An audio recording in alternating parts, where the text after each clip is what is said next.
light of a summer's afternoon, Wargrave, nestling where the river bends, makes a sweet old picture as you pass it, and one that lingers long upon the retina of memory. The George and Dragon at Wargrave boasts a sign painted on the one side by Leslie, R.A., and on the other by Hodgson of that ilk. Leslie has depicted the fight, Hodgson has imagined the scene after the fight, George, the work done, enjoying his pint of beer. Day, the author of Sandford and Merton, lived and, more credit to the place still, was killed at Wargrave.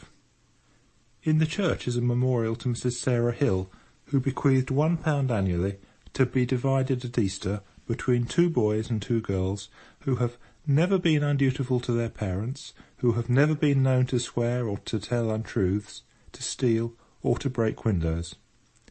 Fancy giving all that up for 5 shillings a year. It's not worth it. It is rumoured in the town that once, many years ago, a boy appeared who really never had done these things, or at all events, which was all that was required or could be expected, had never been known to do them, and thus won the crown of glory. He was exhibited for 3 weeks afterwards in the town hall, under a glass case. What has become of the money since, no one knows. They say it is always handed over to the nearest waxworks show. Shiplake is a pretty village, but it cannot be seen from the river, being upon the hill. Tennyson was married in Shiplake Church. The river up to Sonning winds in and out through many islands, and is very placid, hushed, and lonely. Few folk, except at twilight, a pair or 2 of rustic lovers, walk along its banks. Harry and Lord Fitznoodle have been left behind at Henley, and dismal, dirty Reading is not yet reached. It is a part of the river in which to dream of bygone days, and vanished forms and faces, and things that might have been, but are not. Confound them. We got out at Sonning, and went for a walk round the village. It is the most fairy-like little nook on the whole river. It is more like a stage village than one built of bricks and mortar. Every house is smothered in roses, and now, in early June, they were bursting forth in clouds of dainty splendour. If you stop at Sonning, put up at the Bull, behind the church.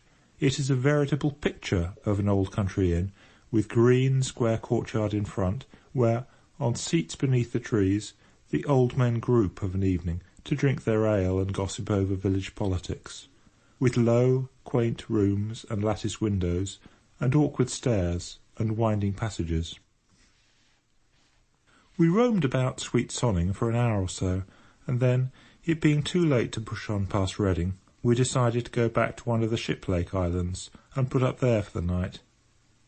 It was still early when we got settled, and George said that, as we had plenty of time, it would be a splendid opportunity to try a good slap-up supper.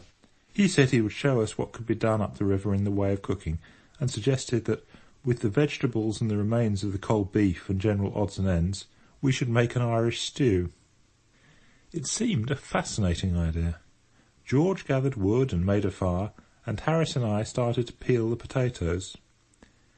I should never have thought that peeling potatoes was such an undertaking. The job turned out to be the biggest thing of its kind that I have ever been in. We began cheerfully, one might almost say skittishly, but our light-heartedness was gone by the time the first potato was finished. The more we peeled, the more peel there seemed to be left on. By the time we'd got all the peel off and all the eyes out, there was no potato left, at least none worth speaking of. George came and had a look at it. It was about the size of a peanut. He said, "Oh, that won't do, you're wasting them. You must scrape them." So we scraped them, and that was harder work than peeling. They're such an extraordinary shape, potatoes, all bumps and warts and hollows. We worked steadily for 25 minutes, and did 4 potatoes. Then we struck. We said we should require the rest of the evening for scraping ourselves. I never saw such a thing as potato scraping for making a fellow in a mess. It seemed difficult to believe that the potato scrapings, in which Harris and I stood, half smothered, could have come off 4 potatoes. It shows you what can be done with economy and care. George said it was absurd to have only 4 potatoes in an Irish stew, so we washed half a dozen or so more and put them in without peeling. We also put in a cabbage and about half a peck of peas. George stirred it all up, and then he said there seemed to be a lot of room to spare. So we overhauled both the hampers and picked out all the odds and ends and the remnants and added them to the stew. There were half a pork pie and a bit of cold-boiled bacon left, and we put them in. Then George found half a tin of potted salmon, and he emptied that into the pot. He said that was the advantage of Irish stew. You got rid of such a lot of things. I fished out a couple of eggs that had got cracked and put those in. George said they would thicken the gravy.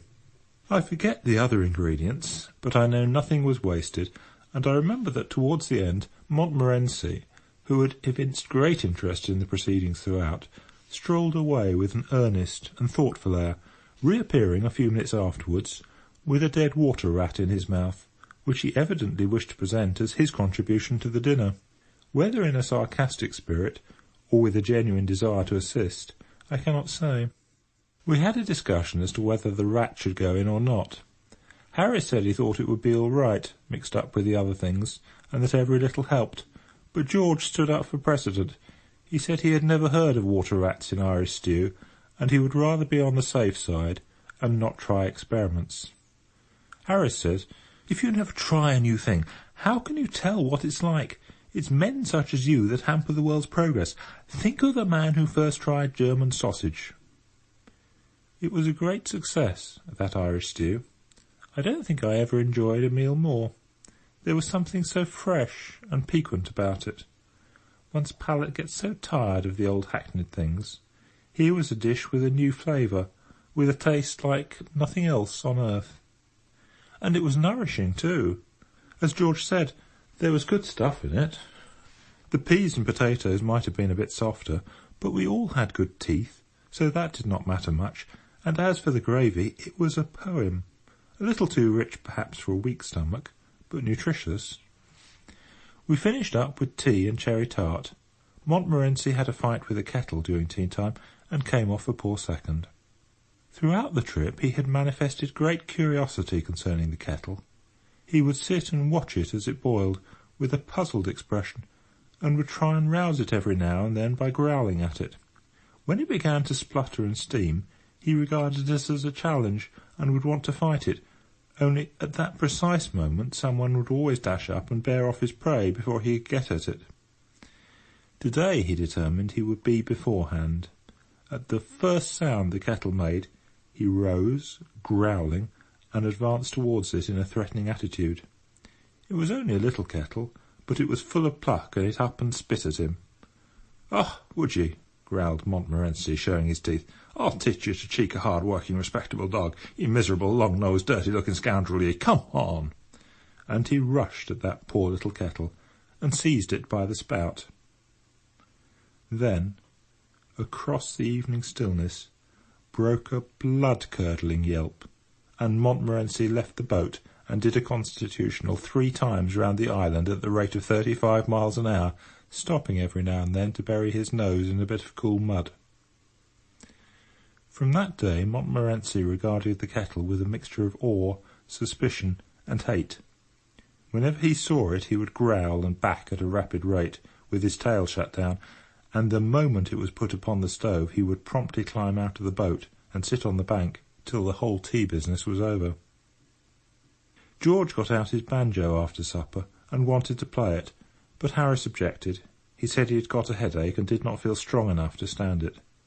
George thought the music might do him good, said music often soothed the nerves, and took away a headache, and he twanged 2 or 3 notes, just to show Harris what it was like. Harris said he'd rather have the headache. George has never learned to play the banjo to this day. He has had too much all-round discouragement to meet. He tried on 2 or 3 evenings, while we were up the river, to get a little practice, but it was never a success. Harris's language used to be enough to unnerve any man, added to which Montmorency would sit and howl steadily right through the performance. It was not giving the man a fair chance. "What's he want to howl like that for when I'm playing?" George would exclaim indignantly, while taking aim at him with a boot. "What do you want to play like that for when he is howling?" Harris would retort, catching the boot. "You let him alone. He can't help howling. He's got a musical ear, and your playing makes him howl." So George determined to postpone study of the banjo until he reached home, but he did not get much opportunity even there.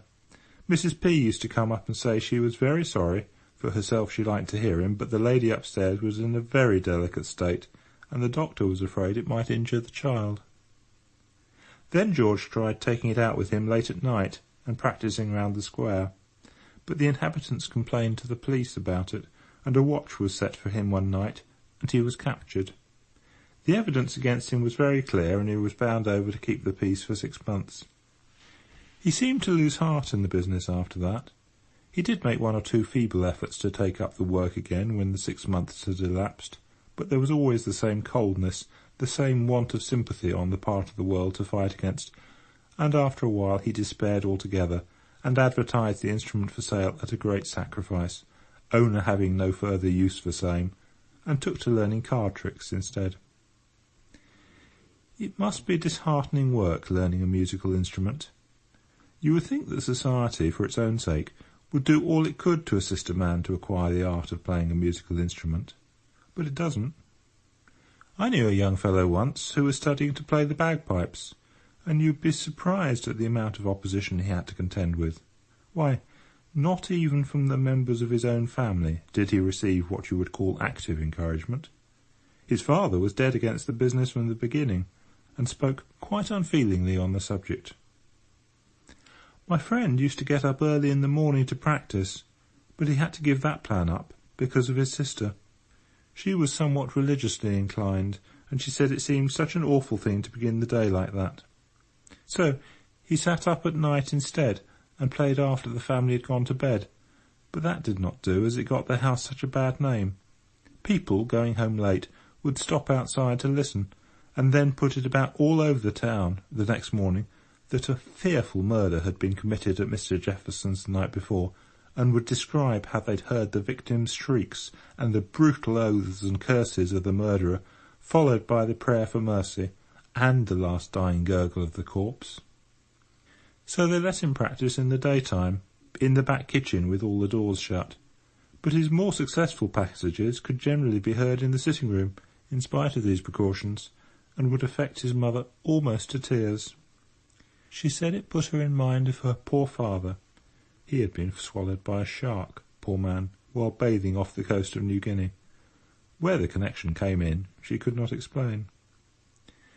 Then they knocked up a little place for him at the bottom of the garden, about 1/4 of a mile from the house, and made him take the machine down there when he wanted to work it, and sometimes a visitor would come to the house who knew nothing of the matter, and they would forget to tell him all about it and caution him, and he would go out for a stroll round the garden, and suddenly get within earshot of those bagpipes, without being prepared for it, or knowing what it was.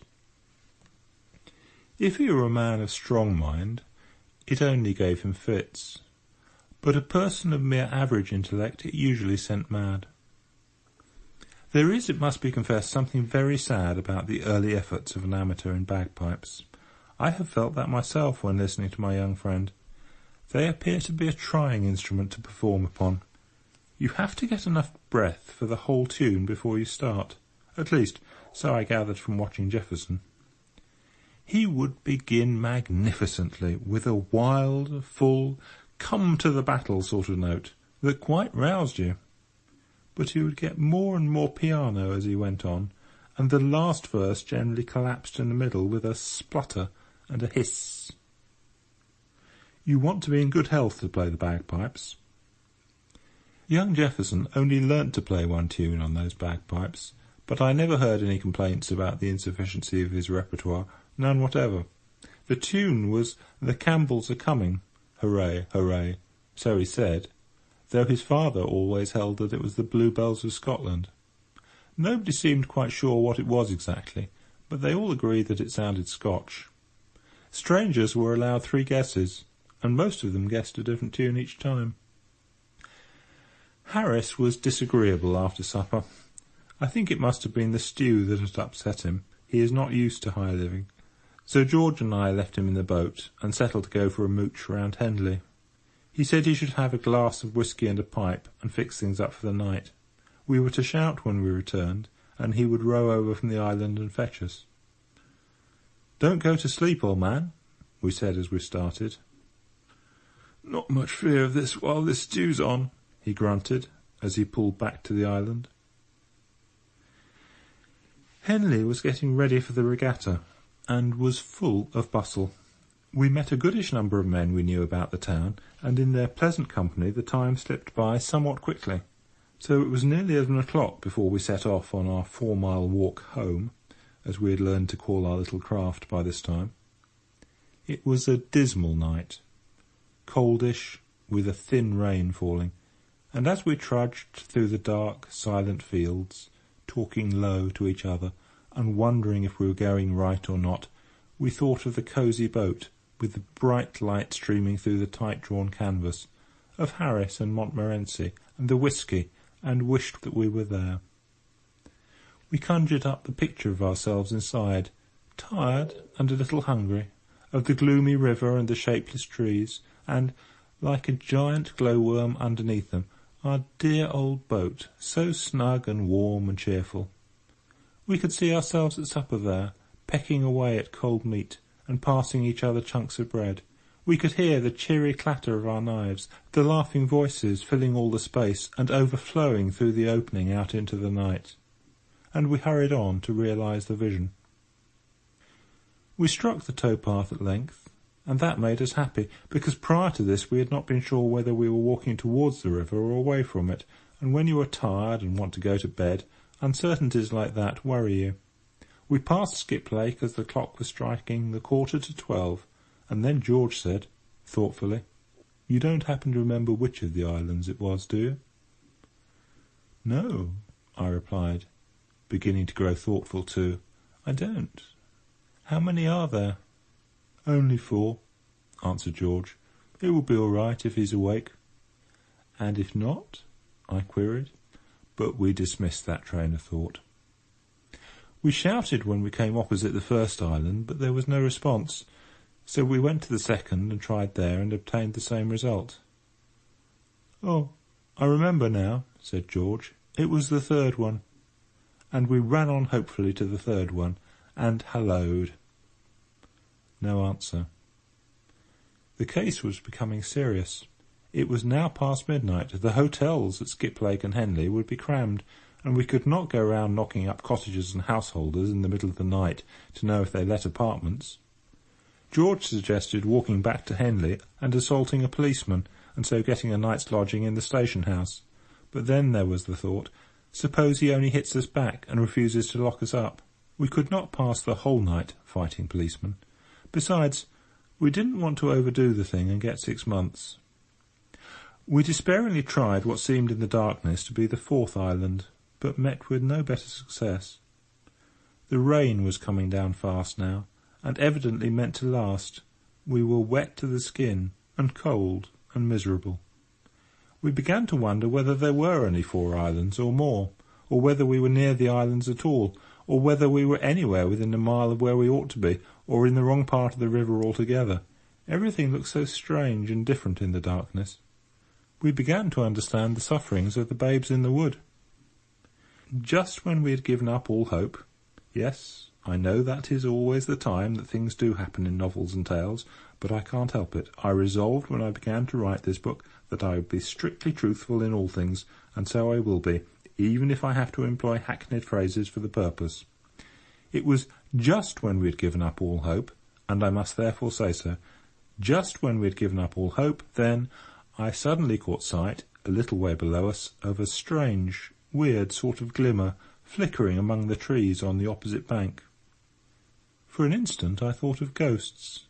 It was such a shadowy, mysterious light. The next moment it flashed across me that it was our boat, and I sent up such a yell across the water that made the night seem to shake in its bed. We waited breathless for a minute, and then, oh, divinest music of the darkness, we heard the answering bark of Montmorency. We shouted back loud enough to wake the 7 sleepers. I never could understand myself why it should take more noise to wake 7 sleepers than 1, and after what seemed an hour, but what was really, I suppose, about 5 minutes, we saw the lighted boat creeping slowly over the blackness, and heard Harris's sleepy voice asking where we were. There was an unaccountable strangeness about Harris. It was something more than mere ordinary tiredness. He pulled the boat against a part of the bank from which it was quite impossible for us to get into it, and immediately went to sleep. It took us an immense amount of screaming and roaring to wake him up again and put some sense into him, but we succeeded at last, and got safely on board. Harris had a sad expression on him, so we noticed, when we got into the boat. He gave you the idea of a man who had been through trouble. We asked him if anything had happened, and he said, "Swans." It seemed we had moored close to a swan's nest, and soon after George and I had gone, the female swan came back and kicked up a row about it. Harris had chivied her off, and she had gone away, and fetched up her old man. Harris said he had had quite a fight with these two swans, but courage and skill had prevailed in the end, and he had defeated them. Half an hour afterwards they returned with 18 other swans. It must have been a fearful battle, so far as we could understand Harris's account of it. The swans had tried to drag him and Montmorency out of the boat and drown them, and he had defended himself like a hero for 4 hours, and had killed a lot, and they had all paddled away to die. "How many swans did you say there were?" asked George. 32, replied Harris sleepily. "You said 18 just now." "No, I didn't," grunted Harris. "I said 12. Think I can't count." What were the real facts about these swans we never found out. We questioned Harris on the subject in the morning, and he said, "What swans?" and seemed to think that George and I had been dreaming. Oh, how delightful it was to be safe in the boat, after our trials and fears.